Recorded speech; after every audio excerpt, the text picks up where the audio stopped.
ओम शांति, ओम शांति, ओम शांति। 9/7/24 प्रातः मुरली। ओम शांति। बाप दादा मधुबन। मीठे बच्चे, सच्चे बाप के साथ अंदर बाहर सच्चा बनो, तब ही देवता बन सकेंगे। तुम ब्राह्मण ही फरिश्ता सो देवता बनते हो। प्रश्न है, इस ज्ञान को सुनने व धारण करने का अधिकारी कौन हो सकता है?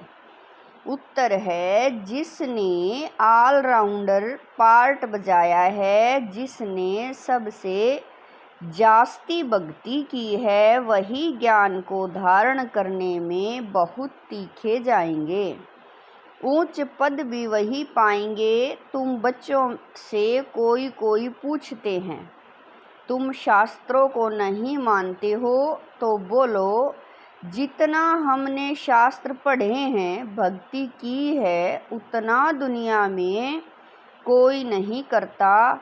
हमें अब भक्ति का फल मिला है, इसलिए अब भक्ति की दरकार नहीं। ओम शांति। बेहद का बाप बेहद के बच्चों को बैठ समझाते हैं। सभी आत्माओं का बाप सभी आत्माओं को समझाते हैं, क्योंकि वह सर्व का सद्गति दाता है। जो भी आत्माएं हैं, जीवात्माएं ही कहेंगे।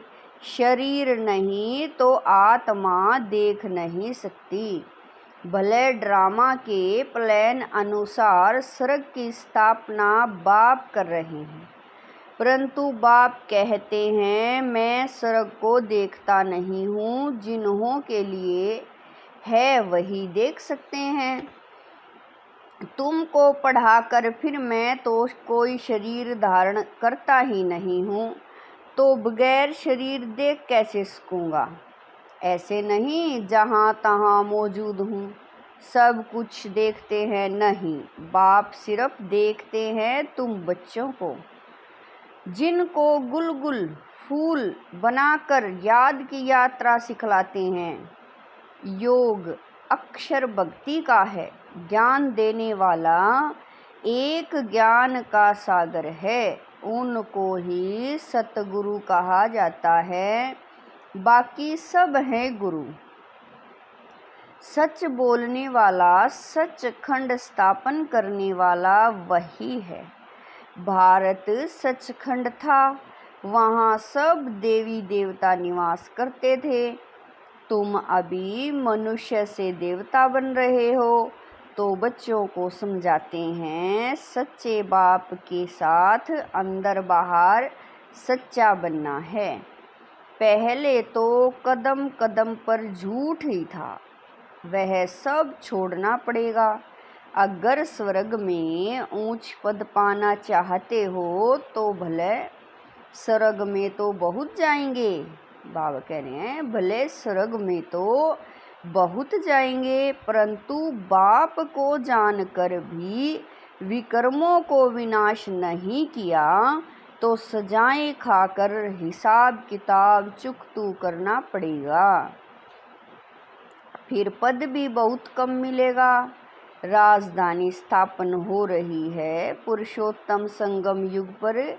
राजधानी न तो सतयुग में स्थापन हो सकती, न कलयुग में, क्योंकि बाप सतयुग या कलयुग में नहीं आते हैं।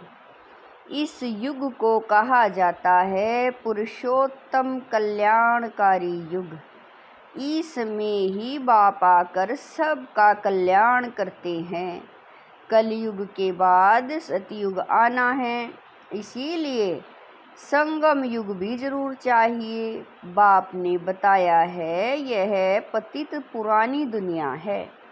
गायन भी है, दूर देश का रहने वाला आया देश पर आए।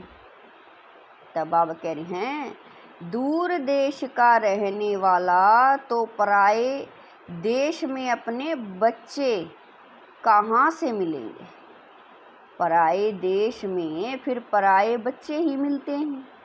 उन्हों को अच्छी रीति समझाते हैं, मैं किस में प्रवेश करता हूँ, अपना भी परिचय देते हैं और जिसमें प्रवेश करता हूँ उनको भी समझाता हूँ कि यह तुम्हारा बहुत जन्मों के अंत का जन्म है। कितना क्लियर है। अभी तुम यहाँ पुरुषार्थी हो, संपूर्ण पवित्र नहीं, संपूर्ण पवित्र को फरिश्ता कहा जाता है। जो पवित्र नहीं उनको पतित ही कहेंगे। फरिश्ता बनने के बाद फिर देवता बनते हो। बाबा कह रहे हैं फरिश्ता बनने के बाद फिर देवता बनते हो।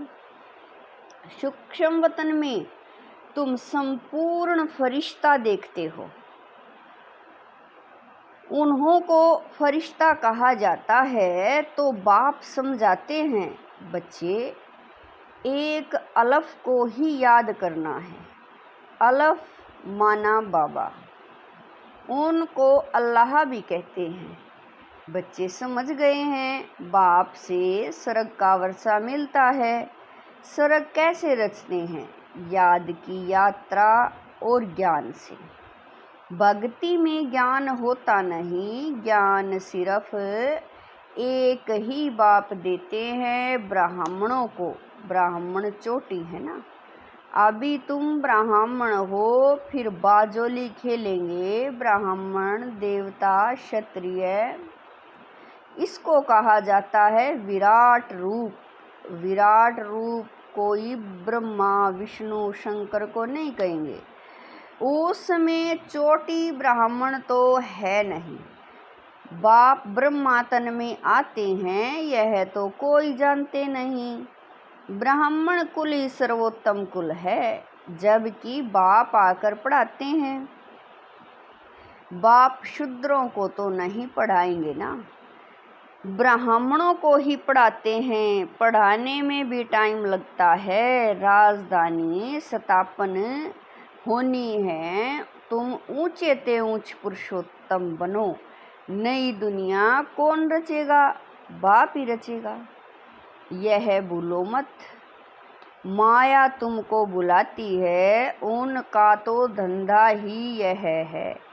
ज्ञान में इतना इंटरफेयर नहीं करती है, याद में ही करती है। आत्मा में बहुत किचड़ा भरा हुआ है, वह बाप की याद बगैर साफ हो न सके। योग अक्षर से बच्चे बहुत मूंझते हैं, कहते हैं बाबा हमारा योग नहीं लगता। वास्तव में योग अक्षर उन हठ योगियों का है। सन्यासी कहते हैं ब्रह्मा से योग लगाना है। अब ब्रह्म तत्व तो बहुत बड़ा लंबा चौड़ा है।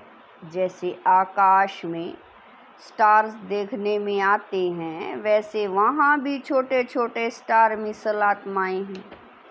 वह है आसमान से पार, जहाँ सूर्य चांद की रोशनी नहीं। तो देखो कितने छोटे छोटे रॉकेट तुम हो। तब बाबा कहते हैं पहले पहले आत्मा का ज्ञान देना चाहिए। वह तो एक भगवान ही दे सकते हैं। ऐसे नहीं सिर्फ भगवान को नहीं जानते, परंतु आत्मा को भी नहीं जानते।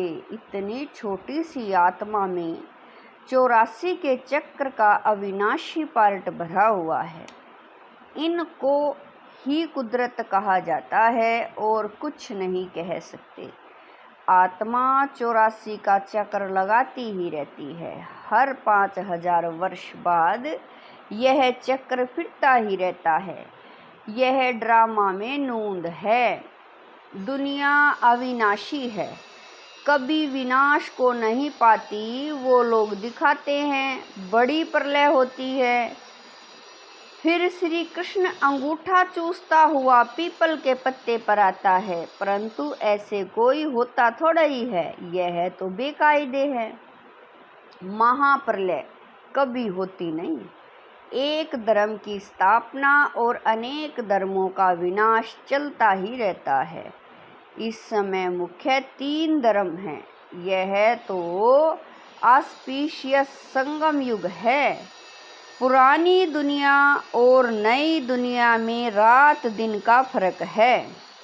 कल नई दुनिया थी, आज पुरानी है। कल की नई दुनिया में क्या था, यह तुम समझ सकते हो। जो जिस धर्म का है उस धर्म की ही स्थापना करते हैं। वो तो सिर्फ एक आते हैं, बहुत नहीं होते। फिर धीरे धीरे वृद्धि होती है। बाप कहते हैं, तुम बच्चों को कोई तकलीफ नहीं देता हूँ। बच्चों को तकलीफ कैसे देंगे? मोस्ट बिलीवेड बाप है ना। कहते हैं, मैं तुम्हारा सदगति दाता, दुख हरता, सुख करता हूँ। याद भी मुझ एक को करते हो। भक्ति मार्ग में क्या कर दिया है, कितनी गालियाँ मुझे देते हैं। कहते हैं गॉड इज वन, सृष्टि का चक्कर भी एक ही है। ऐसे नहीं, आकाश में कोई दुनिया है, आकाश में स्टार्स हैं। मनुष्य तो समझते हैं एक एक स्टार में सृष्टि है, नीचे भी दुनिया है। यह सब है भक्ति मार्ग की बातें। ऊंचे ते ऊंचे भगवान एक है। कहते भी हैं सारे सृष्टि की आत्माएं तुम्हारे में पिरोई हुई हैं। यह जैसे माला है, इनको बेहद की रुद्र माला भी कह सकते हैं, सूत्र में बांधी हुई है। गाते हैं परंतु समझते कुछ नहीं। बाप आकर समझाते हैं, बच्चे मैं तुमको जरा भी तकलीफ नहीं देता हूँ। यह भी बताया है जिन्होंने पहले पहले भक्ति की है वही ज्ञान में तीखे जाएंगे। भक्ति जास्ती की है तो फल भी उनको जास्ती मिलना चाहिए। कहते हैं भक्ति का फल भगवान देते हैं। वह है ज्ञान का सागर, तो जरूर ज्ञान से ही फल देंगे। भक्ति के फल का किसी को भी पता नहीं है। भक्ति का फल है ज्ञान, जिससे स्वर्ग का वर्षा सुख मिलता है तो फल देते हैं, अर्थात नरकवासी से स्वर्गवासी बनाते हैं। एक बाप। रावण का भी किसी को पता नहीं है। कहते भी हैं यह पुरानी दुनिया है। कब से पुरानी है वह हिसाब नहीं लगा सकते हैं। बाप है मनुष्य सृष्टि रूपी झाड़ का बीज रूप, सत्य है। वह कभी विनाश नहीं होता।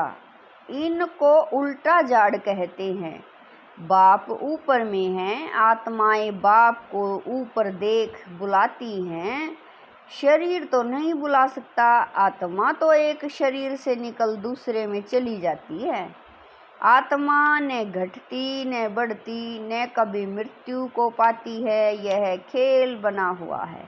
सारे खेल के आदि मध्य अंत का राज बाप ने बताया है। आस्तिक भी बनाया है। यह भी बताया कि इन लक्ष्मी नारायण में यह ज्ञान नहीं है। वहाँ तो आस्तिक नास्तिक का पता ही नहीं रहता है। इस समय बाप ही अर्थ समझाते हैं। नास्तिक उनको कहा जाता है जो न बाप को न रचना के आदि मध्य अंत को न ड्यूरेक्शन को जानते हैं। इस समय तुम आस्तिक बने हो। वहाँ यह बातें ही नहीं, खेल है ना। जो बात एक सेकंड में होती वह फिर दूसरे सेकंड में नहीं होती। ड्रामा में टिक टिक होती रहती है। जो पास्ट हुआ चक्र फिरता जाएगा। जैसे बाइस्कोप होता है, 2 घंटे या 3 घंटे बाद फिर वही बाइस्कोप हूबहू रिपीट होगा। मकान आदि तोड़ डालते हैं, फिर देखेंगे बना हुआ है, वही हूबहू रिपीट होगा। इसमें मूंझने की बात ही नहीं। मुख्य बात है आत्माओं का बाप परमात्मा है। आत्माएं परमात्मा अलग रहे बहुकाल, सुंदर मेला लग गया जब सतगुरु मिला दलाल। बाबा कह रहे हैं आत्माएं परमात्मा अलग रहे। बाबा कह रहे हैं आत्मा परमात्मा अलग रहे बहुकाल अलग होती है, यहाँ आती है पार्ट बजाने। तुम पूरे 5000 वर्ष अलग रहे हो। तुम मीठे बच्चों को ऑल राउंड पार्ट मिला है, इसीलिए तुमको ही समझाते हैं ज्ञान के भी तुम अधिकारी हो। सबसे जास्ती भक्ति जिसने की है, ज्ञान में भी वही तीखे जाएंगे, पद भी उच्च पाएंगे। पहले पहले एक शिव बाबा की भक्ति होती है, फिर देवताओं की, फिर 5 तत्वों की भी भक्ति करते वह विचारी बन जाते हैं। अभी बेहद का बाप तुमको बेहद में ले जाते हैं, वह फिर बेहद के भक्ति के अज्ञान में ले जाते हैं। अब बाप तुम बच्चों को समझाते हैं अपने को आत्मा समझ, मुझ एक बाप को याद करो। फिर भी यहाँ से बाहर जाने से माया भुला देती है। जैसे गर्भ में पश्चाताप करते हैं, हम ऐसे नहीं करेंगे। बाहर आने से भूल जाते हैं, यहाँ भी ऐसे हैं, बाहर जाने से ही भूल जाते हैं। यह भूल और अभूल का खेल है। अभी तुम बाप के एडॉप्टेड बच्चे बने हो। शिव बाबा है ना, वह है सब आत्माओं का बेहद का बाप। बाप कितना दूर से आते हैं, उनका घर है परम धाम। परम धाम से आएंगे तो जरूर बच्चों के लिए सौगात ले आएंगे। हथेली पर वहिष्ठ सौगात में ले आते हैं। बाप कहते हैं सेकंड में स्वर्ग की बादशाही लो, सिर्फ बाप को जानो। सभी आत्माओं का बाप तो है ना। कहते हैं मैं तुम्हारा बाप हूँ, मैं कैसे आता हूँ वह भी तुमको समझाता हूँ। मुझे रथ तो जरूर चाहिए। कौन सा रथ? कोई महात्मा का तो नहीं ले सकते। मनुष्य कहते हैं तुम ब्रह्मा को भगवान, ब्रह्मा को देवता कहते हो। अरे हम कहाँ कहते हैं, झाड़ के ऊपर एकदम अंत में खड़े हैं, जबकि झाड़ सारा तमो प्रधान है। ब्रह्मा भी वहाँ खड़ा है तो बहुत जन्मों के अंत का जन्म हुआ ना। बाबा खुद कहते हैं मेरे बहुत जन्मों के अंत के जन्म में जब वानप्रस्थ अवस्था होती है तब बाप आए हैं, जो आकर धंधा आदि छुड़ाया। 60 वर्ष के बाद मनुष्य भक्ति करते हैं भगवान से मिलने के लिए। बाप कहते हैं तुम सब मनुष्य मत पर थे, अभी बाबा तुम्हें श्रीमत दे रहे हैं। शास्त्र लिखने वाले भी मनुष्य हैं। देवताएं तो लिखते नहीं न पढ़ते हैं। सतयुग में शास्त्र होते नहीं, भक्ति ही नहीं, शास्त्रों में सब कर्म कांड लिखा हुआ है। यहाँ वह बात है नहीं। तुम देखते हो बाबा ज्ञान देते हैं। भक्ति मार्ग में तो हमने शास्त्र बहुत पढ़े हैं। कोई पूछे तुम वेद शास्त्रों आदि को नहीं मानते हो? बोलो जो भी मनुष्य मात्र हैं उनसे ज़्यादा हम मानते हैं। शुरू से लेकर अव्यभिचारी भक्ति हमने शुरू की है। अभी हमको ज्ञान मिला है, ज्ञान से सद्गति होती है। फिर हम भक्ति को क्या करेंगे? बाप कहते हैं बच्चे hear no evil, see no evil. तो बाप कितना सिंपल रीति समझाते हैं। मीठे मीठे बच्चे अपने को आत्मा निश्चय करो, मैं आत्मा हूँ। वह कह देते अल्लाह है, अल्लाह हूँ। तुमको शिक्षा मिलती है, मैं आत्मा हूँ, बाप का बच्चा हूँ। यही माया घड़ी घड़ी बुलाती है। देह अभिमानी होने से ही उल्टा काम होता है। अब बाप कहते हैं बच्चे, बाप को भूलो मत, टाइम वेस्ट मत करो। अच्छा, मीठे मीठे शकील बच्चों प्रति माता पिता बाप दादा का याद प्यार और गुड मॉर्निंग। रूहानी बाप की रूहानी बच्चों को नमस्ते। हम रूहानी बच्चों की रूहानी माता पिता बाप दादा को दिलवा जान शिकवा प्रेम से याद प्यार गुड मॉर्निंग नमस्ते। ओम शांति। मेरे बाबा, मीठे बाबा, प्यारे बाबा, लाख लाख शुक्रिया मेरे बाबा। धारणा के लिए मुख्य सार है, नंबर 1, रचयिता और रचना के राज को यथार्थ समझ आस्तिक बनना है। ड्रामा के ज्ञान में मूंझना नहीं है, अपनी बुद्धि को हद से निकाल बेहद में ले जाना है। नंबर 2, सूक्ष्म वतनवासी फरिश्ता बनने के लिए संपूर्ण पवित्र बनना है। आत्मा में जो किचड़ा भरा है उसे याद के बल से निकाल साफ करना है। वरदान है, ईश्वरीय रस का अनुभव कर एक रस स्थिति में स्थित रहने वाली श्रेष्ठ आत्मा भवें। वरदान है, ईश्वरीय रस का अनुभव कर एक रस स्थिति में स्थित रहने वाली श्रेष्ठ आत्मा भवें।